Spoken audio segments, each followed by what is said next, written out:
Magandang araw po sa ating lahat. Sama-sama nating pakinggan ang Ebanghelyo ngayong araw. Naway magbigay ito ng liwanag at pag-asa sa ating buhay. Ang mabuting balita ng Panginoon ayon kay San Mateo. Noong panahong iyon, sinabi ni Jesus sa kanyang mga apostol, "Huwag kayong matakot sa mga tao. Walang natatago na di malalantad o nalilihim na di mabubunyag. Ang sinasabi ko sa inyo sa dilim, ulitin ninyo sa liwanag, at ang ibinulong sa inyo ay inyong ipagsigawan.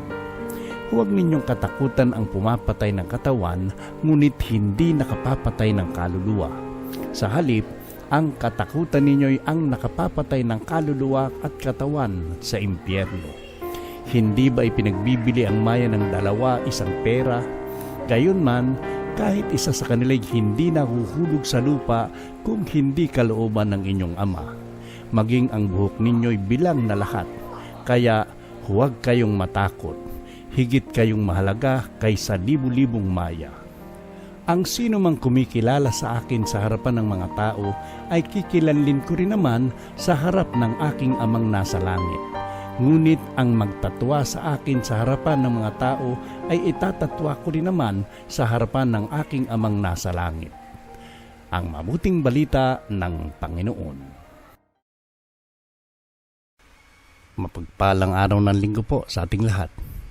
Sa Ebanghelyo ngayon, pinapaalalahanan tayo ni Jesus na huwag matakot sa mga taong maaaring makasakit sa ating katawan, ngunit walang kapangyarihan sa ating kaluluwa. Sa halip, dapat tayong magtiwala sa Diyos na lubos na nakakakilala at nagmamahal sa atin. Minsan sa ating buhay, natatakot tayong ipakita ang ating pananampalataya dahil sa panghuhusga ng iba.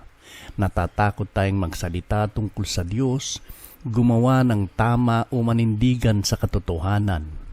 Ngunit sinabi ni Jesus na napakahalaga natin sa paningin ng Ama. Kung ang maliit na maya'y hindi niya pinabayaan, lalo na tayong kanyang mga anak. Ang mensahe ng Ebanghelyo ay malinaw. Ang pananampalataya ay nangangailangan ng tapang.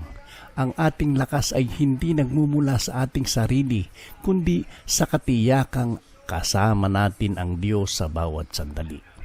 Kapag tayo ay nagtitiwala sa Kanya, napapalitan ng kapayapaan ang ating mga takot at napapalakas ang ating loob na mamuhay ayon sa Kanyang kalooban. Ngayong araw, tanungin natin ang ating sarili, handa ba akong kilalanin si Kristo sa aking mga salita, gawa at pamumuhay? Naway maging matapang tayong saksi ng Kanyang pagmamahal saan man tayo dalhin ng buhay. Manalangin tayo. Panginoong Hesus, maraming salamat sa iyong walang hanggang pag-ibig at pag-aaruga sa akin. Kapag ako ay natatakot, tulungan mo akong alalahanin ako ay mahalaga sa iyong paningin. Bigyan mo ako ng lakas ng loob na ipahayag ang aking pananampalataya at sundin ang iyong kalooban kahit may mga pagsubok at pangamba. Palalimin mo ang aking pagtitiwala sa iyo upang hindi manaig ang takot sa aking puso.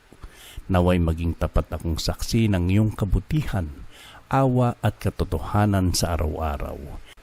Ingatan mo ako at ang aking pamilya sa ilalim ng iyong mapagkalingang kamay. Amen. Mga kapatid, tandaan natin na walang anumang takot na mas dakila kaysa pagmamahal ng Diyos para sa atin. Kilala niya tayo ng lubusan at hindi niya tayo pinababayaan. Kaya't humayo tayo na may tapang, pananampalataya at pagtitiwala sapagkat ang Panginoon ay laging kasama natin. Pagpalain kayo ng Diyos at naway mapuno ng Kanyang kapayapaan ang inyong puso ngayon at magpakailanman.